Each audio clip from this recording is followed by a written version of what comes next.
This Imperial Orange monument is to Lewis N. Clark in St. Charles County with a little flag next to it.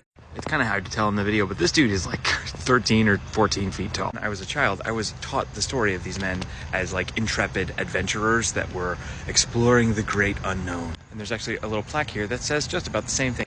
St. Charles has welcomed travelers for over 200 years, Captain William Clark and the men of the Corps of Discovery and their dog in 1804 and yada yada yada.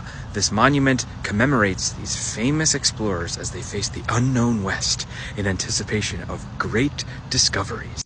It was unknown to white people, but there were literally people there who we destroyed in order to take their land and found this country. And now we celebrate the people who gave us the intel and put them on monuments. And yes, for those of you that are following along, this monument to colonialism and moral tribute to Manifest Destiny is in fact in St. Charles County, home of Missouri State Senator Bill Eigel of recent threatens to burn books fame. If you want to read a little bit more about this particular history, you can check out this book, The Broken Heart of America by Walter Johnson. And if you're not from here, you might not know that the arch is not just the arch, but the Gateway Arch, as in the gateway to the West. St. Louis does have a place in the history of this country as the military hub of westward expansion.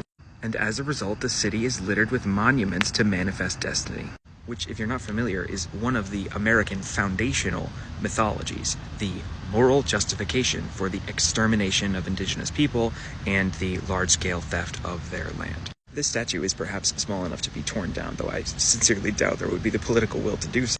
The arch, however, is not. Some monuments in our culture are too large to simply be torn down. I like this frame of thinking because the United States itself is, in a sense, too large to just be torn down. Of course, we might break ourselves apart with all the divisiveness that we've built in our country, but that's another video.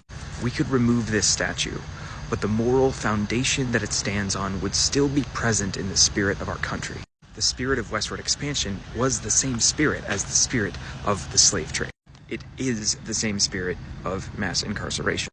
And it is the same spirit of contemporary neocolonialism that takes many forms.